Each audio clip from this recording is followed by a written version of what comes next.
الحمدللہ وحدہ لا شریک لہ والصلاة والسلام علی من لا نبی بعدہ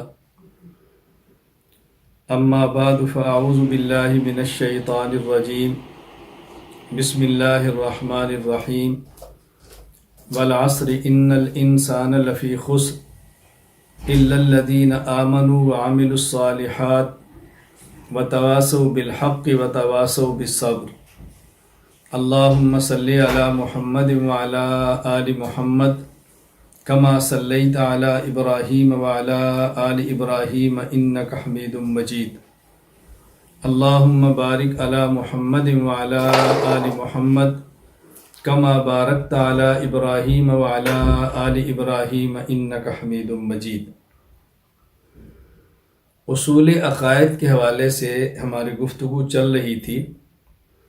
ایمان کے بارے میں تفصیلی گفتگو میں کر چکا ہوں۔ ایمان کی تعریف کیا ہے، اقسام کیا ہیں، اس حوالے سے بات کی ہے۔ آج سمجھیں کفر کا معنی کیا ہے، کفر کی اقسام کیا ہیں اور فتوی تکفیر میں احتیاط کیا ہوتی ہے، یہ سب چیزیں آپ اچھی طرح ذہن نشین فرما لیں۔ کفر کا لغوی معنی علامہ محمد عبد الرؤف بن تاج العارفین المناوی رحمہ اللہ تعالی وفات 1071 ہجری التعریف میں لکھتے ہیں: الکفر تغطیۃ ما حقہ الاظہار، جس چیز کو ظاہر کرنا ضروری ہے اس کو چھپا لینا کفر ہے۔ اللہ تعالیٰ کی ذات، اللہ کے پیغمبروں کی ذات، ملائکہ، آسمانی کتب، جنت اور جہنم، یعنی وہ چیزیں کہ جس کو ظاہر کرنا چاہیے اس کو چھپائیں، یہ کفر ہے۔ تو کفر کا لغوی معنی تو صرف اتنا ہے، تغطیۃ ما حق الاظہار، جس چیز کا ظاہر کرنا ضروری ہے اس کو چھپانا، یہ کفر ہے۔ یہ میں نے مثال دی ہے، لغوی اور اصطلاحی کی مناسبت ہلکی سی بتائی ہے۔ بہرحال کفر کا لغوی معنی ہے الکفر تغطیۃ ما حق الاظہار، جس چیز کو ظاہر کرنا چاہیے اس کو چھپا لینا، یہ کفر ہے۔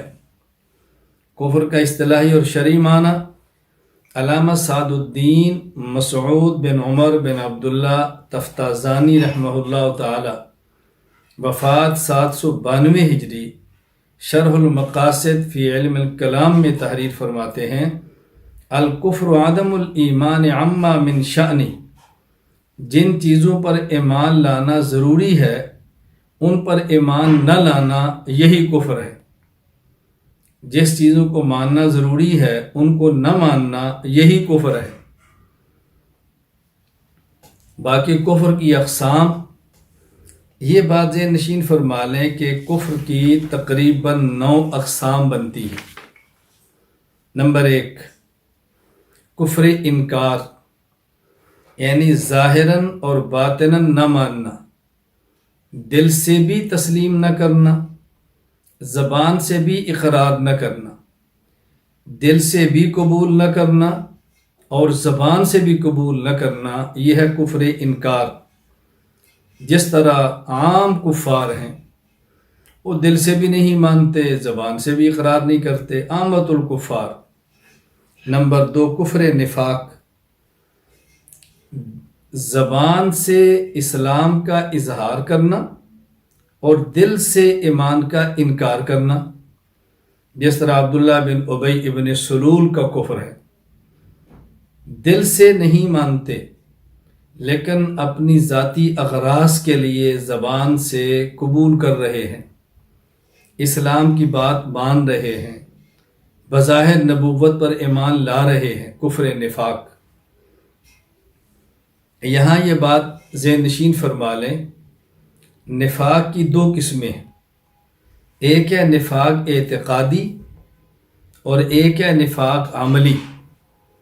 نفاق اعتقادی کا معنی اسلام کو ظاہر کر کے اپنے دل کے کفر کو چھپانا،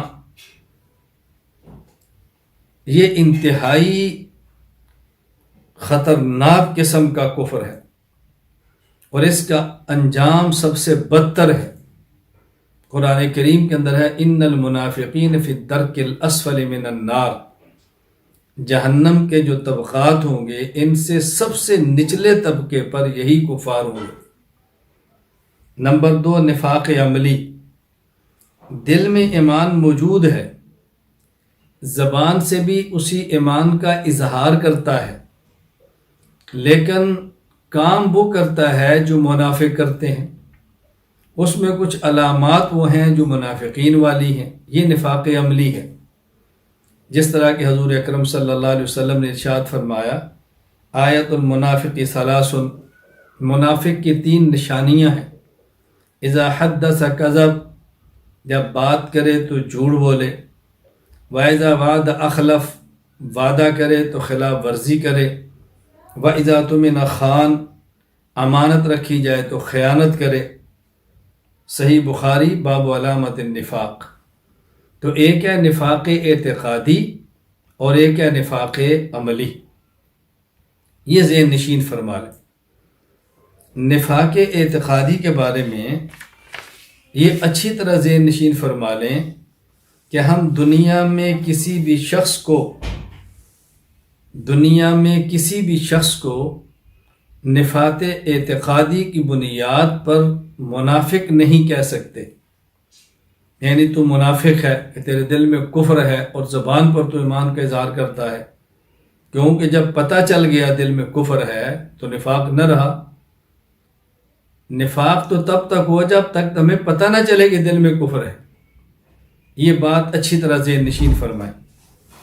اور یہ جو نفاق عملی ہے کہ علامات نفاق پائی جائیں جو رسول اکرم صلی اللہ علیہ وسلم نے بیان فرمائی ہیں، اس کا معنی ہرگز یہ نہیں کہ یہ علامات ہوں تو ہم کسی پر منافق کا فتویٰ لگائیں، بلکہ اس کا معنی یہ ہے کہ یہ علامات ہمارے اندر ہوں تو اس کو ختم کریں، یعنی یہ عادات ہمارے اندر نہیں ہونی چاہیے۔ یہ نہیں کسی شخص کو دیکھیں وہ وعدہ کر کے خلاف ورزی کرتا ہے تو فتویٰ لگائیں تو منافق ہے، کوئی جھوٹ بولے تو کہ منافق ہے، کوئی خیانت کرے تو کہ منافق ہے۔ احادیث میں یہ علامات نفاق بیان کرنے کا معنی یہ نہیں کہ کسی میں یہ علامت دیکھیں تو نفاق کا فتویٰ لگائیں، بلکہ اس کا مطلب یہ ہے کہ یہ علامتیں پائی جائیں تو توبہ کریں، اپنے آپ کو ان گناہوں سے بچائیں، اپنے آپ کو ان چیزوں سے پاک رکھیں۔ نمبر 3، کفر ارتداد، یعنی کوئی شخص اپنی مرضی، اپنی رضامندی، اپنی خوش دلی سے ایمان کو قبول کرے اور بعد میں اسی اسلام سے پھر جائے، انکار کر دے، یہودی ہو جائے، عیسائی ہو جائے، کسے باشد کوئی مذہب کوئی دین بھی قبول کرے، تو اپنی خوشی سے اسلام قبول کرنے کے بعد پھر اسلام سے پھر جانا یہ کفر ہے اور اس کا نام کفر ارتداد ہے۔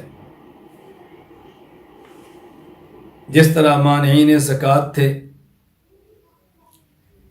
مانعین زکوٰۃ، تو یہ کفر ارتداد ہوتا ہے، اس کو اچھی طرح ذہن نشین فرمائیں۔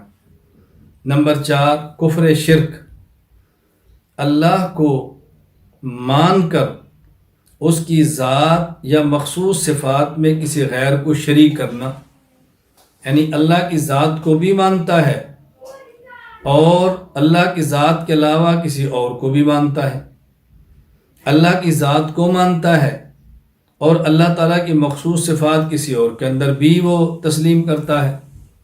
تو ایک ہے تعدد الہہ، یعنی اللہ کی ذات کو الہ مان کر کسی اور کو بھی الہ مانے، یہ بھی کفر شرک ہے۔ یا اللہ تعالیٰ کی مخصوص صفات کو کسی اور میں تسلیم کرے، اس کو نام الہ کا نہ دے لیکن صفات الہیہ تسلیم کرے، یہ بھی کفر شرک ہے۔ جس طرح ابو جہل کا کفر تھا وہ کفر شرک تھا، مشرکین مکہ وہ مشرک تھے، اللہ تعالیٰ کے وجود کو مانتے تھے لیکن اللہ تعالیٰ کے علاوہ اور الہ بھی مانتے تھے اور خدائی صفات اغیار کے اندر بھی وہ تسلیم کرتے تھے۔ نمبر 5، کفر کتابی، پہلی کسی آسمانی کتاب کو ماننا، اور حضور اکرم صلی اللہ علیہ وسلم کی تشریف آوری کے بعد قرآن کریم کا انکار کرنا۔ یعنی ایک کافر وہ ہے جو کسی نبی کو مانتا ہی نہیں، کسی آسمانی کتاب کو مانتا ہی نہیں۔ یہ کفر کتابی وہ کفر ہے کہ تورات کو مان رہا ہے یا انجیل کو مان رہا ہے یا زبور کو مان رہا ہے، لیکن قرآن کریم کا انکار کرتا ہے۔ تو گزشتہ آسمانی کتب کو یا آسمانی کتب میں سے کسی ایک کتاب کو ماننا اور قرآن کریم کا انکار کر دینا، یہ کفر کتابی ہے، جس طرح یہود ہیں اور جس طرح نصارہ اور عیسائی ہیں۔ نمبر 6، کفر دہری یا کفر معطلی، وجود باری تعالیٰ کا انکار کرنا یا زمانہ کو قدیم ماننا۔ یعنی اللہ تعالیٰ کے وجود کو نہیں مانتے، اللہ کے وجود کے قائل ہی نہیں ہیں، جنہیں دہریہ کہتے ہیں، دہریہ، اور دہر اور زمانے کو قدیم مان رہے ہیں۔ یہ نہیں کہ زمانے کا کوئی خالق ہے، کہتے ہیں زمانہ ہمیشہ سے ہے، زمانہ چل رہا ہے، زمانے میں حالات تبدیل ہو رہے ہیں، لوگ پیدا ہو رہے ہیں، مر رہے ہیں۔ تو یہ کفر دہری یا کفر معطلی ہے۔ نمبر 7، کفر زندقہ، ایمان کا دعویٰ کر کے ضروریات دین کا صراحتاً انکار کرنا یا ایسی تعویل کرنا جو امت کے متواتر عقیدہ کے خلاف ہو۔ دو باتیں سمجھ لیں۔ کفر زندقہ میں آدمی مسلمان یعنی اسلام قبول کرتا ہے، ایمان کا دعویٰ کرتا ہے کہ میں مومن ہوں، لیکن ساتھ کسی ایسی بات کا انکار کرتا ہے جو ضروریات دین میں سے ہے، جس کو مانے بغیر انسان مسلمان نہیں ہو سکتا۔ عذاب قبر کا انکار کرتا ہے۔ ایک ہے قبر کے ثواب اور عذاب کی کسی نوعیت کا انکار کرنا، کسی خاص کیفیت کا انکار کرنا، اور ایک ہے ثواب و عذاب قبر کے وجود کا انکار کرنا، مانتا ہی نہیں۔ تو یہ کفر زندقہ ہے۔ یا اس ایمان کا دعویٰ کرتا ہے اور کسی ایسے عقیدے کی جو امت میں متواتر چلا رہا ہے ایسی تعویل کرتا ہے کہ جو اس متواتر عقیدہ کے بالکل خلاف ہے، جس طرح حضور اکرم صلی اللہ علیہ وسلم خاتم النبیین ہے۔ یہ امت کا متواتر عقیدہ ہے جس کا انکار کفر ہے۔ اب کوئی شخص حضور صلی اللہ علیہ وسلم کو خاتم النبیین تو مانتا ہے، جس طرح قادیانی اور مرزائی ہے، لیکن خاتم النبیین کا معنی وہ یہ کرتا ہے کہ رسول اکرم صلی اللہ علیہ وسلم آخری نبی ہیں۔ اب اگر کوئی نبی ہوگا تو آپ کے سائے میں، آپ کی برکت سے، آپ کی اتباع میں ہوگا، یعنی براہ راست اس پر وحی نہیں آئے گی بلکہ حضور کی وحی کی وجہ سے بن جائے گا۔ تعویل ہے جو باطل ہے۔ کوئی بھی ایسی تعویل انسان کرے کہ جو امت کے متواتر عقیدہ کے خلاف ہو، یہ کفر زندقہ ہے۔ نمبر 8، کفر جحود، دل سے ایمان کی حقانیت سمجھتا ہے مگر زبان سے اقرار نہیں کرتا، یعنی اس کا دل تسلیم کرتا ہے کہ یہ بات ہے، لیکن اس دل کی تسلیم شدہ چیز کو زبان سے اقرار نہیں کرتا، جس طرح ابلیس ہے۔ اور قرآن کریم کے اندر وَجَحَدُوا بِهَا وَاسْتَيْقَنَتْهَا أَنفُسُهُمْ ظُلْمًا وَعُلُوًّا، کہ یہ کفار ایسے ہیں کہ ان کا دل مانتا ہے کہ پیغمبر سچا ہے، لیکن زبان سے علو، تکبر، کبر کی وجہ سے ماننے کے لیے تیار نہیں ہے۔ یہ کفر جحود ہے۔ یہاں ایک بات اچھی طرح سمجھ لیں تو غلط فہمی دور ہو جائے۔ دیکھیں، کوئی شخص کہہ سکتا ہے کہ تمہارے ہاں تو ایمان نام ہے تصدیق قلبی کا، اقرار باللسان تو تمہارے ہاں ایمان کا حصہ ہی نہیں ہے، تو آپ کیسے کہتے ہیں کہ اقرار باللسان نہیں کرتا تو کفر جحود ہے؟ میں یہ بات پہلے سمجھا چکا ہوں کہ ایمان نام ہے تصدیق قلبی کا، لیکن بوقت ضرورت اور بوقت مطالبہ اقرار باللسان یہ فرض ہے۔ کوئی شخص بوقت مطالبہ اقرار باللسان نہ کرے تو وہ کافر ہے، وہ مسلمان نہیں ہے۔ مثلا حضور اکرم صلی اللہ علیہ وسلم کو خاتم النبیین ماننا یہ ایمان ہے۔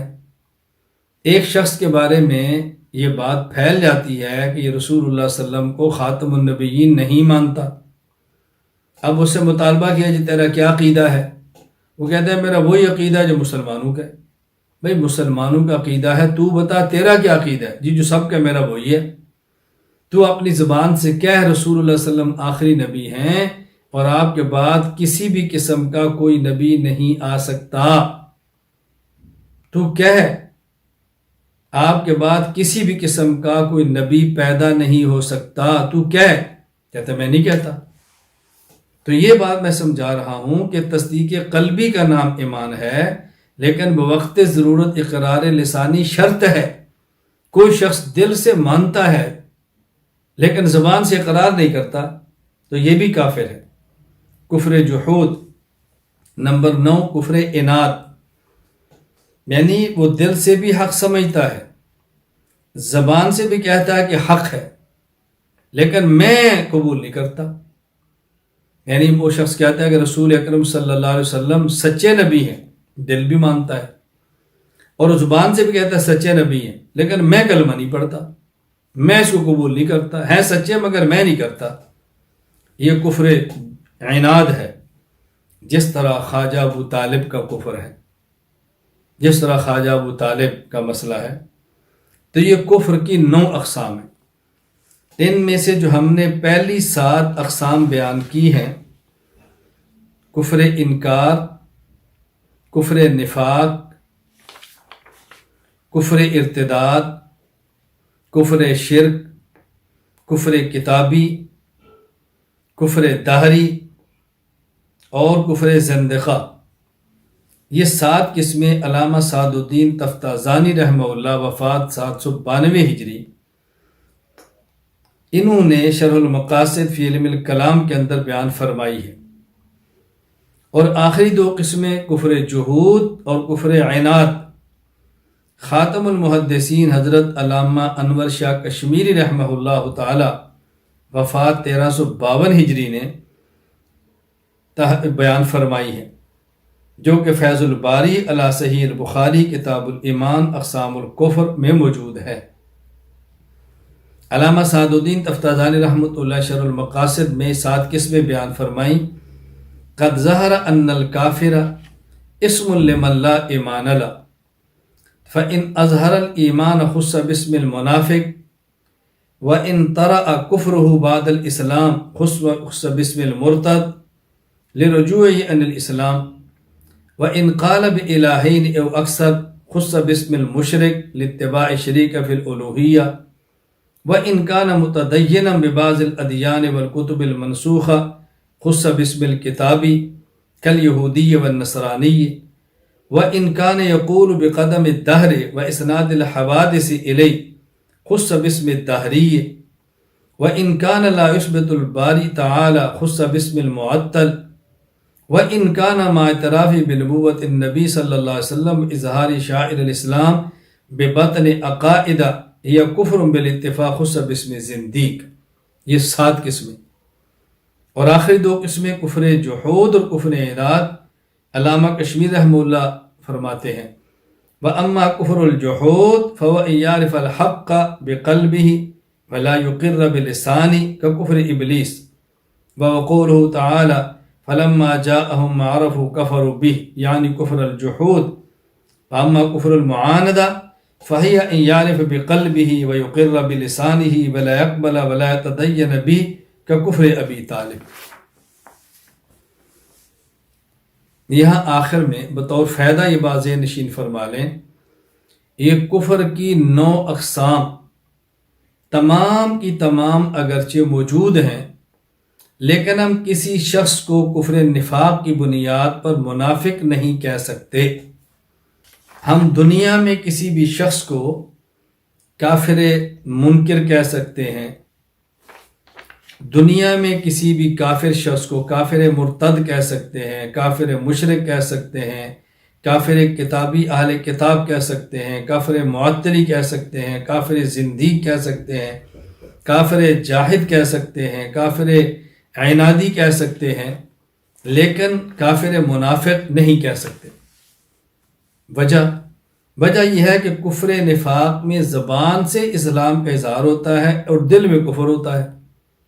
اب کسی شخص کے دل میں کفر ہے، اس کی معلوم ہونے کا واحد ذریعہ وحی ہے، وحی کا دروازہ بند ہے، تو ہمیں کیسے پتہ چلے گا کہ اس بندے کے دل میں کفر ہے؟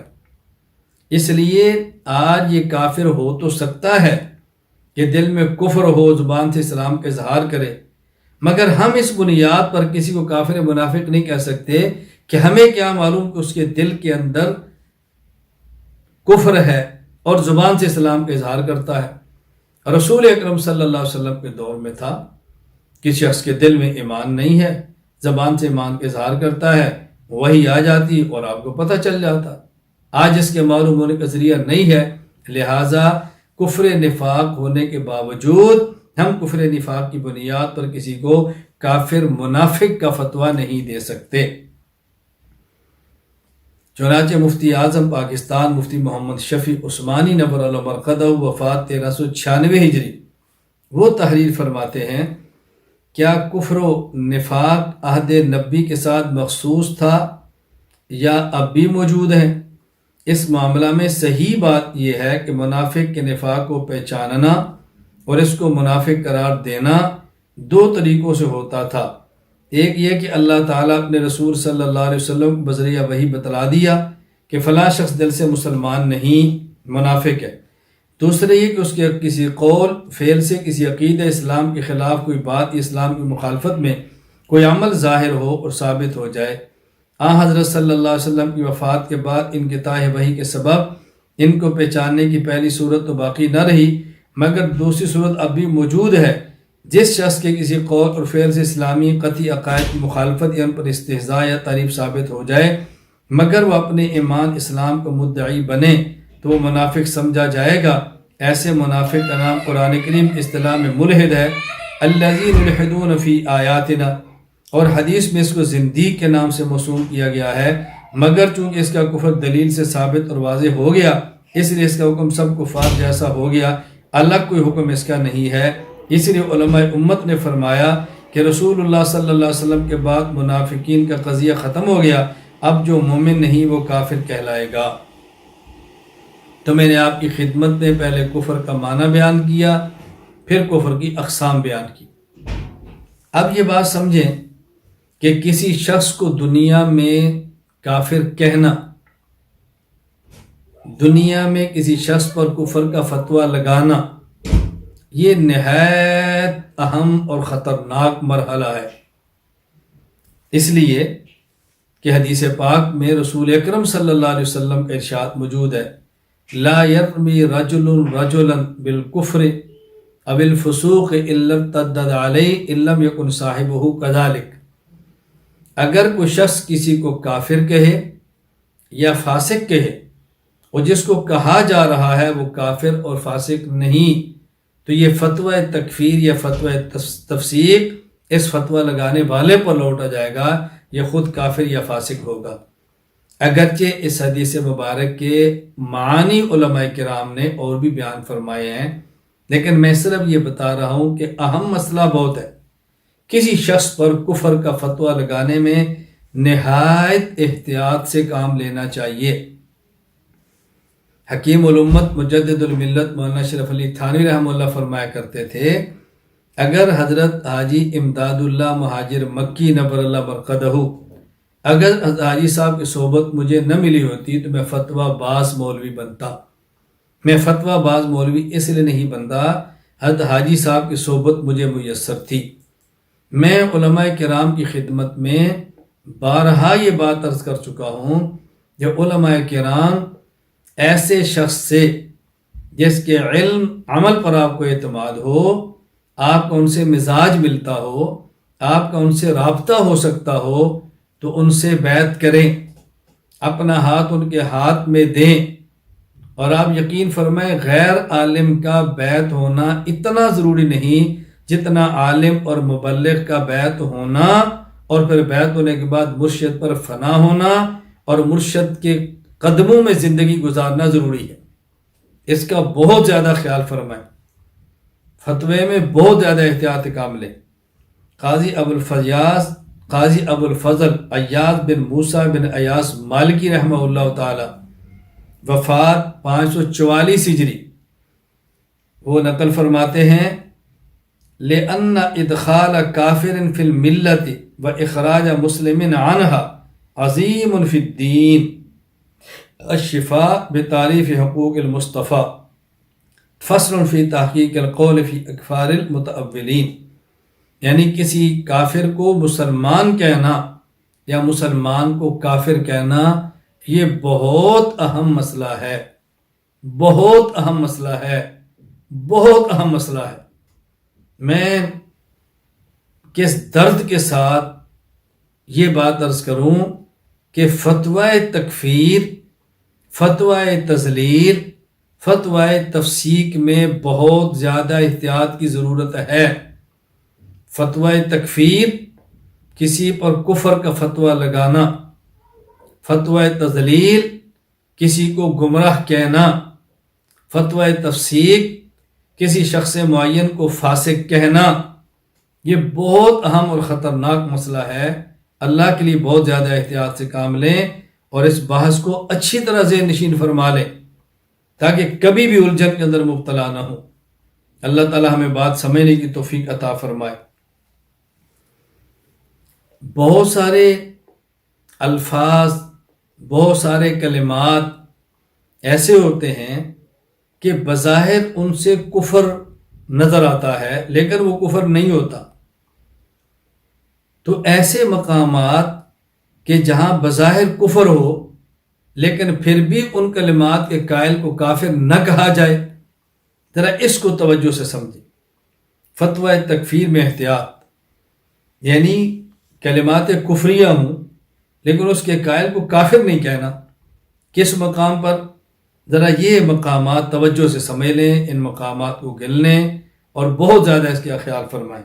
نمبر 1، احتمال، یعنی اگر کوئی شخص صحیح العقیدہ مومن زبان سے ایسا جملہ کہے جس کے 100 معانی اور 100 مطالب ہوں، 100 احتمالات ہوں، ان میں 99 احتمال اگر کفر کے ہوں اور ایک احتمال ایمان کا ہو تو بھی اس شخص کو کافر نہیں کہنا بلکہ اس شخص کو مومن کہنا ہے۔ امام زین الدین ابن نجیم المصری رحمہ اللہ تعالی، وفات 970 ہجری،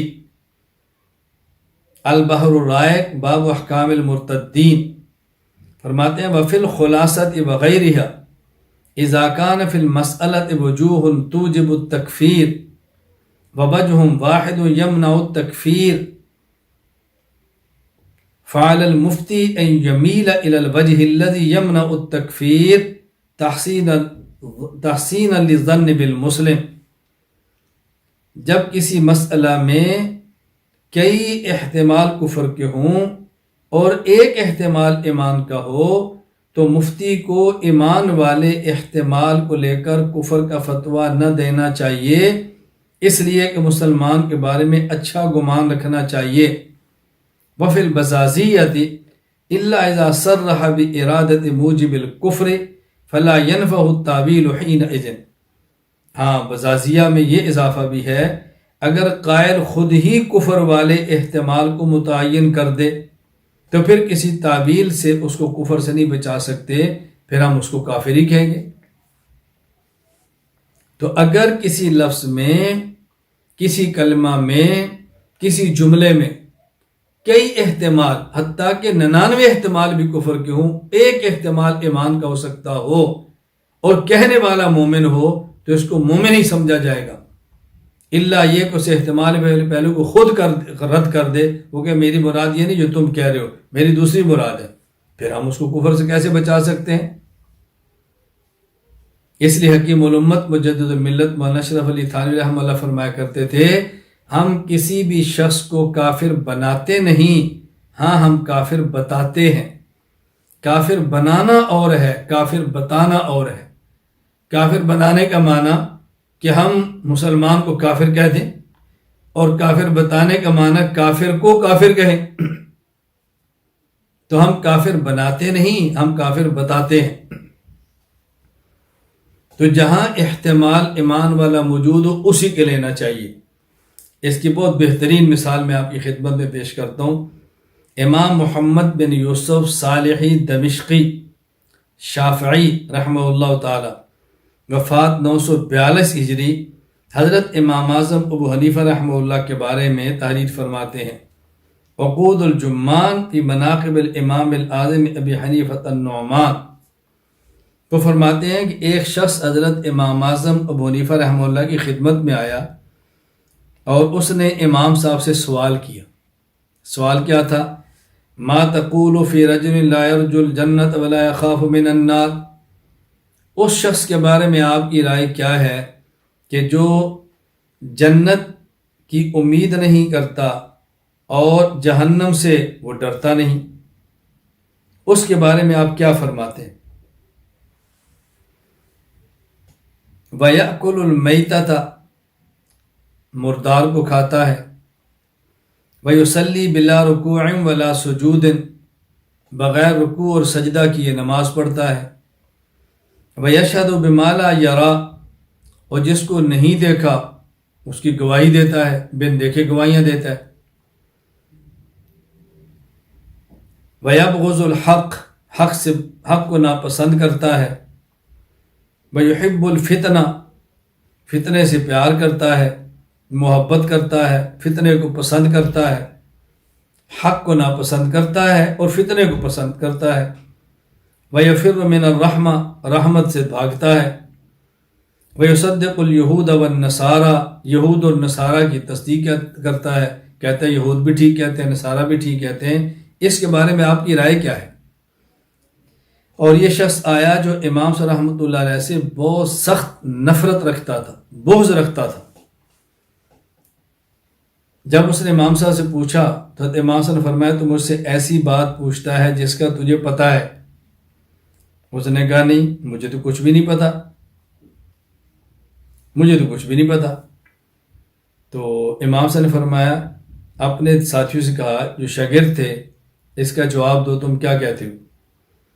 تو انہوں نے کہا نہیں، شر ازرجن ہادی صفات و کافر، یہ تو کافر کی صفات ہے، یہ بات کہنے والا مسلمان کیسے ہو سکتا ہے؟ فتبسم ابو حنیفہ، امام ابو حنیفہ رحمہ اللہ تعالی مسکرانے لگ گئے، اور امام صاحب رحمۃ اللہ علیہ نے فرمایا کہ یہ شخص اولیاء اللہ میں سے، صرف یہ نہیں کہ مسلمان ہے، اللہ کا ولی ہے۔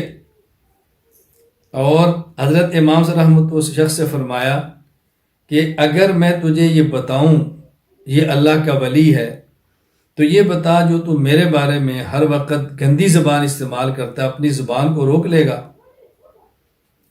اور اپنے نامہ اعمال کو جو تو بھر رہا ہے روزانہ غلط باتوں سے، تو کیا غلط باتوں سے رک جائے گا؟ اس نے کہا جی بالکل، حالانکہ امام صاحب سے بغض رکھتا تھا۔ امام صاحب فرمانے لگے دیکھو بات سمجھو، یہ جو کہتے ہیں لا یرجو الجنت ولا یخاف من النار، جنت کی امید نہیں رکھتا، جہنم سے ڈرتا نہیں، اس کا مطلب یہ ہے یہ جنت اور جہنم کی بجائے یہ جنت کے رب کی امید رکھتا ہے اور جہنم کے رب سے ڈرتا ہے، جہنم سے نہیں، جہنم کے پیدا کرنے والے اللہ سے ڈرتا ہے، اور جنت نہیں، جنت کے بنانے والے خدا کی امید رکھتا ہے۔ اللہ اکبر۔ ظاہر ہے اصل تو رب کا خوف ہے نا، اللہ کے خوف کی وجہ سے جہنم کا خوف ہے، تو معنی یہ ہے۔ اور یہ جو تو نے کہا کہ وہ شخص اللہ سے نہیں ڈرتا، اس کا معنی یہ نہیں کہ وہ اللہ سے نہیں ڈرتا، اس کا معنی یہ ہے کہ اس کو مکمل یقین ہے کہ میرا اللہ میرے اوپر ظلم نہیں کرے گا، فلا یخاف اللہ تعالی ان یجور علیہ، تو وہ اللہ کے ظالم ہونے سے نہیں ڈرتا، یعنی وہ سمجھتا ہے کہ اللہ ظلم نہیں کرے گا میرے ساتھ کبھی بھی، یہ معنی اللہ سے خوف نہ کرنے کا۔ اور یہ جو تو نے کہا وَيَأْكُلُ الْمَيْتَ، مردار کھاتا ہے، اس کا معنی ہے یاکل السمک، مچھلی کھاتا ہے۔ ظاہر مچھلی کو ذبح تو نہیں کیا جاتا، بغیر ذبح کے کھاتے ہیں۔ اور یہ جو تو نے کہا وَيُصَلِّي بِلَا رُكُوعٍ وَلَا سُجُودٍ، بغیر رکوع سجدے کے نمازیں پڑھتا ہے، اس کا معنی نماز جنازہ پڑھتا ہے۔ نماز جنازہ میں رکوع بھی نہیں اور سجدہ بھی نہیں۔ اور یہ جو تو نے کہا وَيَشْهَدُ بِمَا لَا يَرَىٰ، بن دیکھے گواہی دیتا ہے، اس کا معنی ہے کہ اللہ کے وجود کی گواہی دیتا ہے کہ اللہ کو نہیں دیکھا پھر بھی مانتا ہے۔ اور یہ جو تو نے کہا کہ حق کو ناپسند کرتا ہے، اس کا معنی ہے کہ موت کو ناپسند کرتا ہے۔ جاءت سکرۃ الموت بالحق، موت کو قرآن حق کہہ رہا ہے اور موت کو ناپسند کرتے ہیں طبی طور پہ۔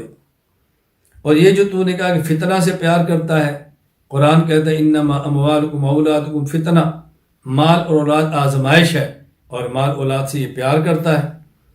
اور یہ جو تو نے کہا یفر من الرحمہ، وہ رحمت سے دوڑتا ہے، اس کا معنی وہ بارش سے دوڑتا ہے۔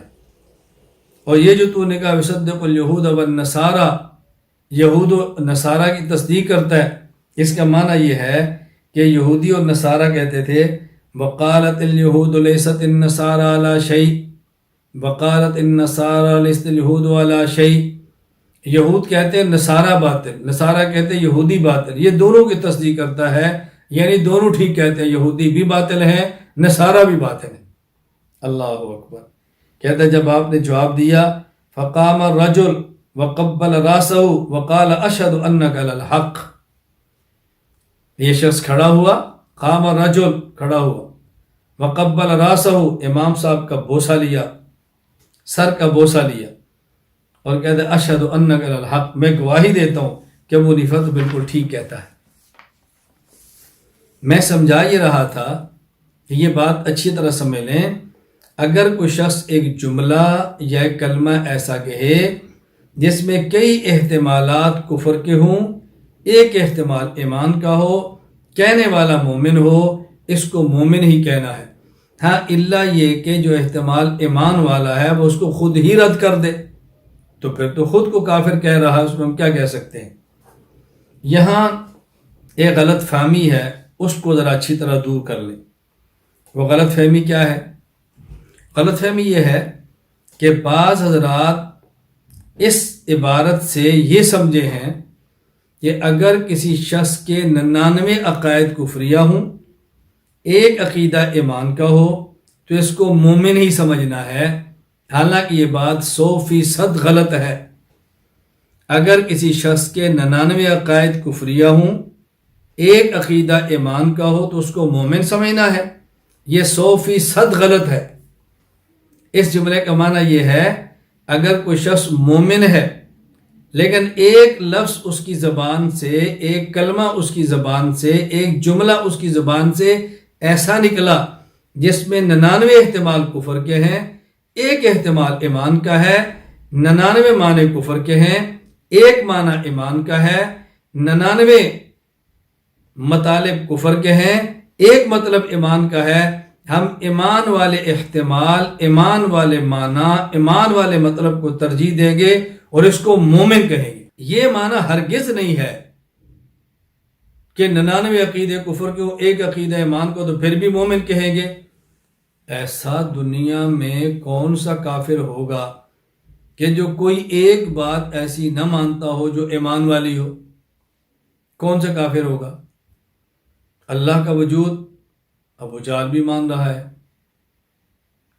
تورات یہودی مان رہے ہیں، حضرت عیسیٰ آسمانی کتاب انجیل عیسائی مان رہے ہیں۔ ایسا کون سا بندہ ہوگا؟ یہ بات اچھی طرح ذہن نشین فرما لیں۔ حکیم الامت مجدد الملت مولانا اشرف علی تھانوی رحمہ اللہ فرماتے ہیں کلمۃ الحق، فرماتے ہیں فقہا نے جو فرمایا ہے کہ اگر 99 وجہ کفر کی ہوں اور ایک اسلام کی تو تکفیر جائز نہیں۔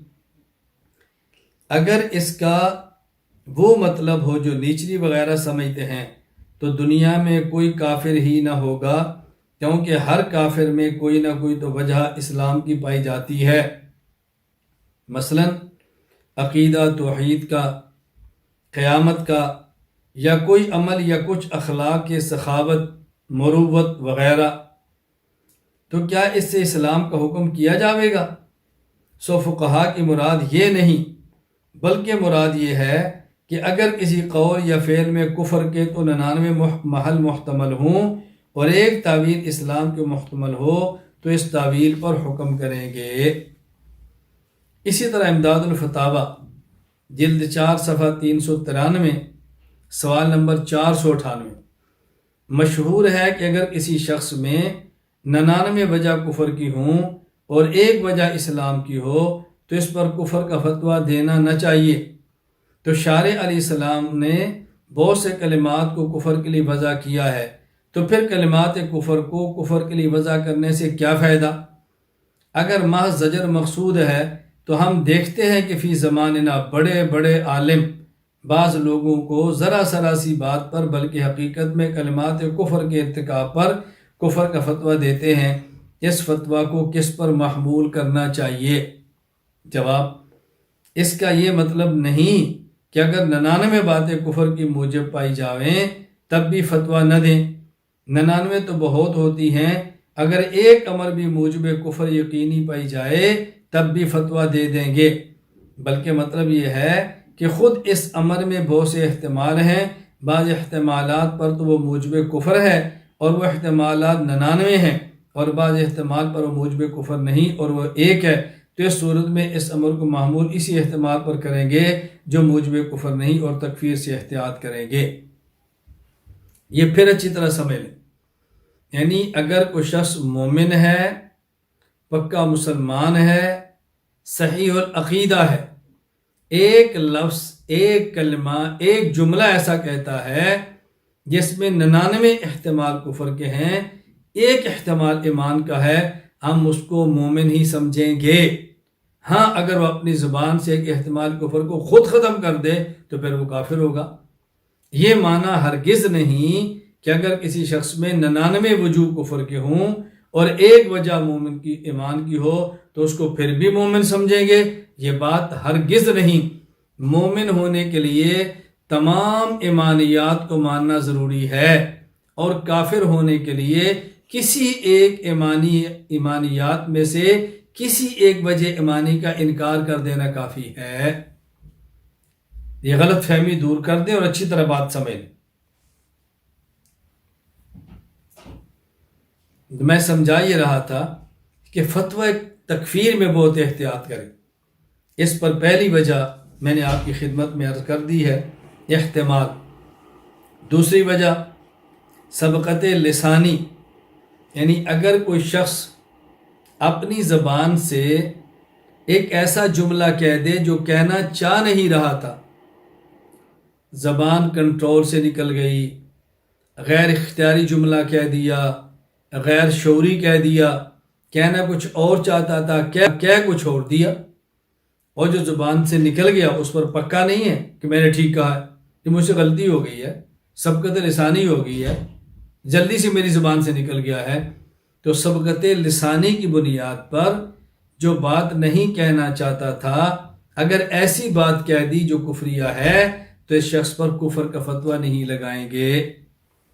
امام فخر الدین حسن بن منصور المعروف قاضی خان رحمہ اللہ تعالی، وفات 592 ہجری، فتاوی قاضی خان میں تحریر فرماتے ہیں، وَأَمَّا الْخَاطِي إِذَا جَرَى عَلَى لِسَانِهِ كَلِمَةُ الْكُفْرِ خَطَأً بِأَنْ كَانَ أَرَادَ أَنْ يَتَكَلَّمَ بِمَا لَيْسَ بِكُفْرٍ فَجَرَى عَلَى لِسَانِهِ كَلِمَةُ الْكُفْرِ خَطَأً لَمْ يَكُنْ ذَلِكَ كُفْرًا عِنْدَ الْكُلِّ۔ اگر کسی شخص کی زبان سے غلطی سے کلمہ کفریہ نکل گیا کہ وہ ایسی بات کہنا چاہتا تھا جو کفریہ نہیں، لیکن غلطی سے اس کی زبان سے کلمہ کفریہ نکل جاتا ہے تو بالاتفاق بھی یہ شخص کافر نہیں ہوگا۔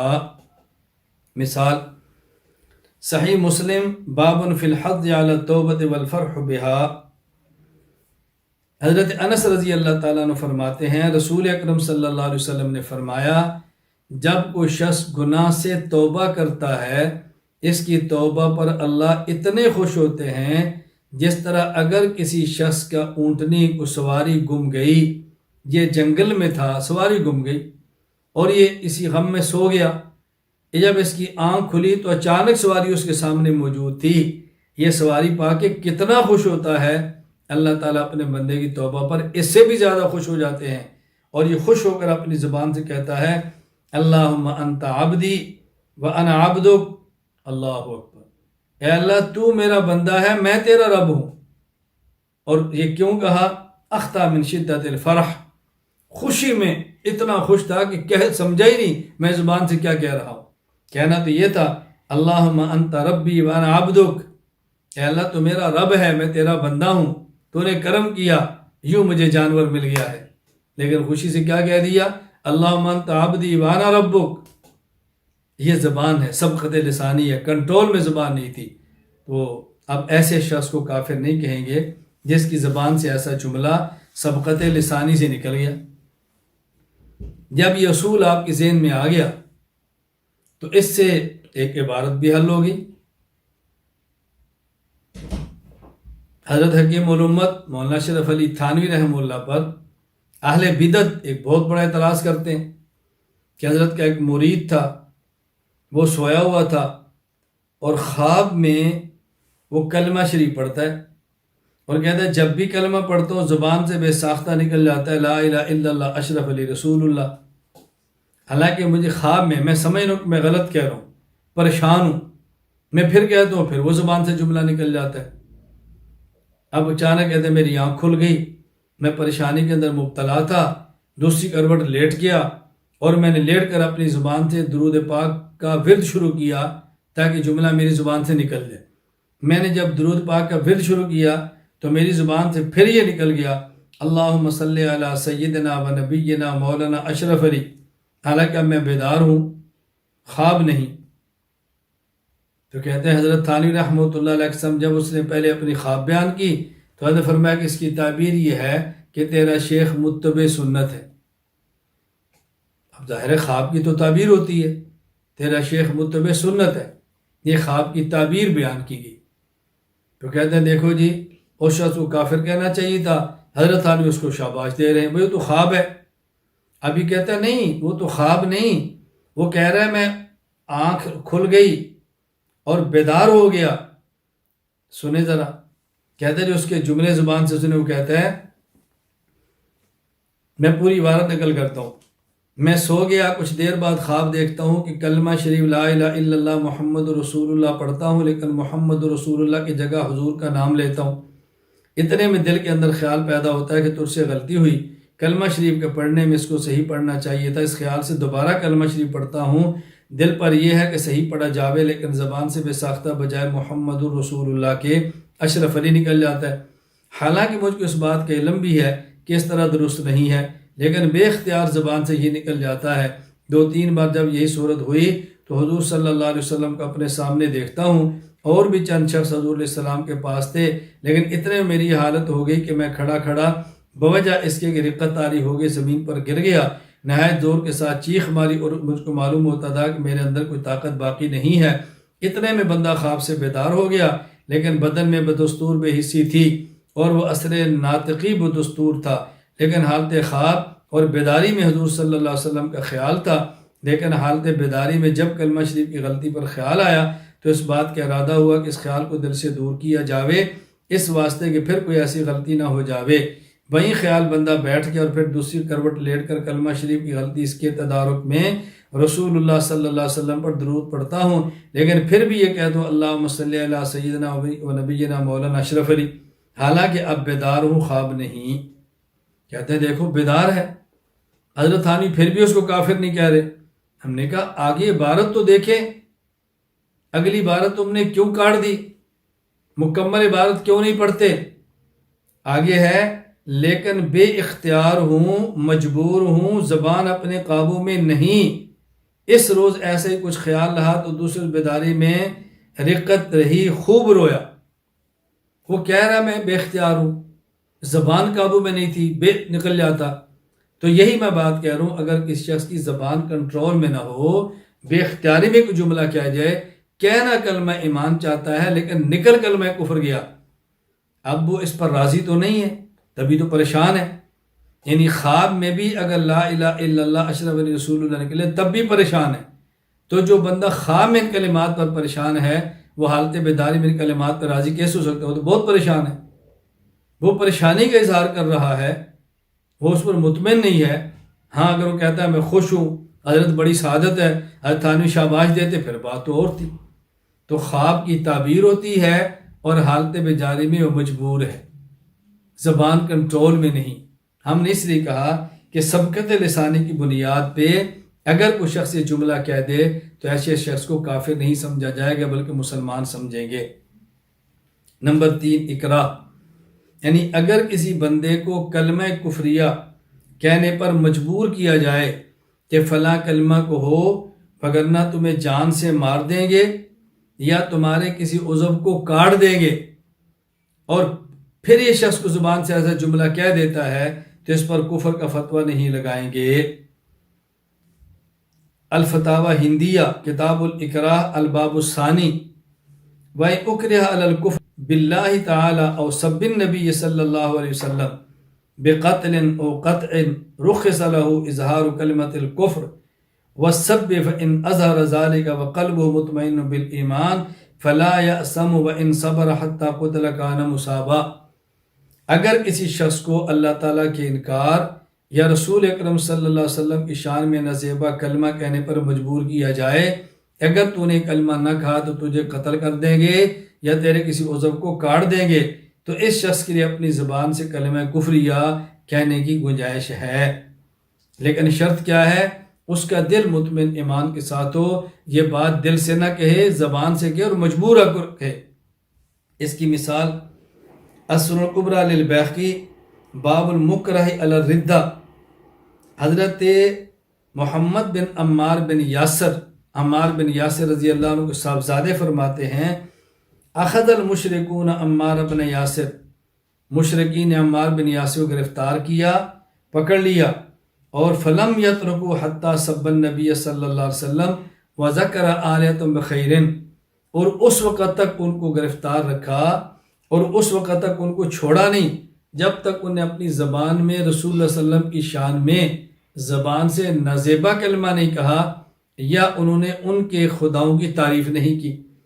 جب انہوں نے چھوڑا، حضرت عمار بن یاسر رضی اللہ تعالیٰ عنہ رسول اللہ صلی اللہ علیہ وسلم خدمت میں آئے، فرمایا ما براءک، یہ بات کیوں کہی تھی؟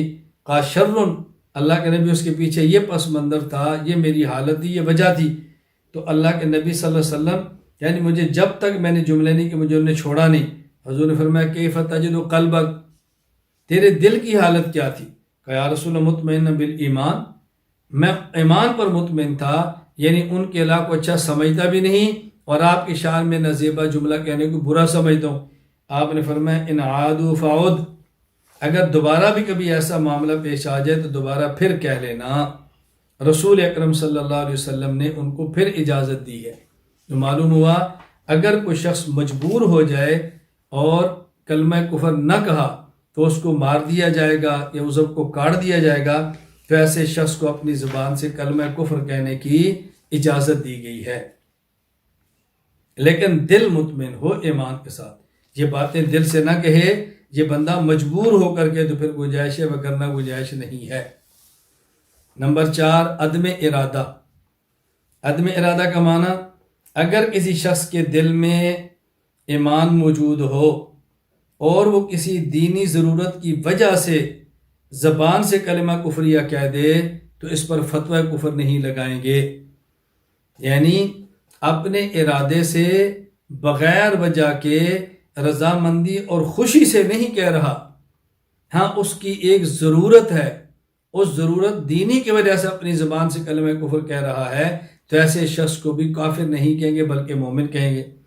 اس کی مثال صحیح بخاری باب قتل کعب بن الاشرف، حضرت جابر بن عبداللہ رضی اللہ عنہ فرماتے ہیں کہ رسول اللہ صلی اللہ علیہ وسلم فرمایا من لکعب بن الاشرف فإنه قد آذى اللہ ورسولہ، بتاؤ کعب بن اشرف کو کون قتل کرے گا؟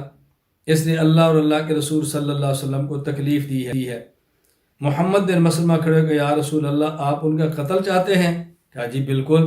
آپ نے کہا مجھے اجازت دے دیں، فَأَذَن لِّي أَنْ أَقُولَ شَيْئًا، حضور مجھے اجازت دے دیں، کوئی مجھے ایسا کلمہ کہنا پڑے جو مناسب نہ ہو۔ فرمایا اجازت ہے۔ محمد بن مسلمہ کے پاس آیا اور اس نے آ کر کہا ان ھذا الرجل قد سألنا صدقہ وانہ قد عنانا، کہ حضرت محمد صلی اللہ علیہ وسلم کے بارے میں کہا اس شخص نے ہم سے اتنا صدقہ مانا کہ ہمیں تھکا دیا ہے، ہم تنگ آ گئے ہیں، تو میں تیرے پاس آیا ہوں کہ ہمیں کچھ ادار غلہ، کچھ کھانے پینے کا مال دے دو۔ اس نے کہا ابھی تو ذرا دیکھو آگے کیا ہوتا ہے، تم تھک جاؤ گے، اکتا جاؤ گے اس سے۔ انہوں نے کہا اس وجہ سے تیرے پاس آئے ہیں۔ اب ظاہر کلمہ کفریہ ہے، یہ کہنا جائز نہیں ہے، لیکن اپنی ضرورت کے لیے، ضرورت کیا ہے ذرا وہ سمجھے۔ اللہ اکبر۔ تو انہوں نے کہا چلو میں آپ کو دیتا ہوں، تو مجھے تم کوئی چیز گروی رکھوا دو۔ کہا جی کیا؟ کہا اپنی بیویاں۔ کہا اپنی بیویاں تو ہم نہیں رکھا سکتے، وانت اجمل العرب، تو عرب کا خوبصورت آدمی ہے، اس فتنے کے اندر ہم کیسے ڈالیں اپنے گھر والوں کو؟ کہا اچھا اپنی اولاد۔ کہا اولاد رکھیں گے لوگ ہماری اولاد کو تانا دیں گے کہ غلے اور کھانے پینے کو تمہارے باپ نے تمہیں گروی رکھ دیا تھا۔ کہا پھر ہم اسلحہ رکھ دیتے ہیں۔ کہا ٹھیک ہے اسلحہ لے آؤ۔ وقت طے ہو گیا۔ اب یہ محمد بن مسلمہ اور کعب بن اشرف کا رضائی بھائی ابو نائلہ اور ساتھ انہیں 2 بندے لیے اور رات کو چلے گئے۔ رات دروازے پہ دستک دی قلعے پر، پوچھا جی کون؟ اللہ کون؟ محمد بن مسلمہ، ساتھ ابو نائلہ اس کا رضائی بھائی۔ کہتا جب یہ باہر نکلنے کا رات کو تو اس کی بیوی نے کہا کہاں جا رہے ہو؟ اس نے کہا مجھے بلایا ہے۔ اس نے کہا اسمع صوتا کأنہ یقطر منہ الدم، مجھے اس آواز سے ٹپکتا ہوا خون محسوس ہو رہا ہے، تم کہاں جا رہے ہو؟ یعنی دیکھو بظاہر کتنی سمجھدار عورت تھی۔ اس نے کہا یہ کیا کہتا ہے؟ پھولا ہوا تھا نا۔ اس نے کہا دیکھو ان الکریم لو دعی الی طعنۃ بلیل لاجاب، کسی سخی آدمی کو رات کو بھی نیزے کے ساتھ لڑنے کے لیے بلاؤ تو نکلتا ہے۔ یہ کیا؟ محمد بن مسلمہ گئے تو اس کا سر سونگا۔ کہا بڑی زبردست خوشبو ہے یار، یہ خوشبو تو نے کہاں سے لی ہے؟ وہ کیا کہتا ہے؟ اللہ اکبر۔ اب مسلمہ کہنے لگے ما رأیتک اليوم ریحا، جیسی خوشبو آج مزیدار ہے ایسی خوشبو میں نے کبھی سونگی نہیں۔ تو کعب بن اشرف کہنے لگا عندی اعطر نساء العرب واکمل العرب، میرے پاس ایسی عورت ہے کہ جو عرب کی عورتوں میں سب سے زیادہ، یعنی ہر وقت معطر رہتی ہے، اور عرب کی عورتوں میں سب سے خوبصورت عورت ہے وہ میرے پاس ہے، یعنی اس کی وجہ سے میرے جسم میں خوشبو آ رہی ہے۔ کہا ذرا سونگ سکتا ہوں؟ کہا جی سونگو۔ سونگی۔ کہا جی مزہ آ گیا۔ تھوڑی دیر بعد کہتا ہے میں دوبارہ سونگ سکتا ہوں؟ کہا سونگ لو۔ اپنے ساتھیوں کہہ رکھا تھا جب اس کو سر سے پکڑوں کام تمام کرنا، بالوں سے پکڑا، سونگا، ساتھیوں کو اشارہ کیا، ان نے تلوار ماری اور گردن کاٹ کے رکھ دی۔ یہ واپس آئے رسول اکرم صلی اللہ علیہ وسلم خدمت میں عرض کیا کہ اللہ کے نبی آپ کے دشمن کا کام تمام کر دیا گیا۔ اب دیکھو انہوں نے کلمہ کفریہ کہا اس تک پہنچنے کے لیے، اور مقصود کفر نہیں، مقصود ایمان، رسول اللہ صلی اللہ علیہ وسلم کی مدد، اللہ کے نبی کی خدمت، حضور کے حکم پہ لبیک کہنا تھا۔ تو خیر میں نے بتایا دینی ضرورت کے تحت اگر کوئی شخص ایسا جملہ کہہ دے جو بظاہر اسلام نہ ہو تو اس بنیاد پر فتوی کفر نہیں لگاتے۔ باقی آگے انشاءاللہ کل بات کریں گے۔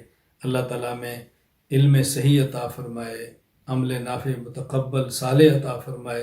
اللہ آپ حضرات کو دیر دور کے لیے دین کی خدمت کے لیے قبول فرمائے۔ وآخر دعوانا ان الحمد للہ رب العالمین۔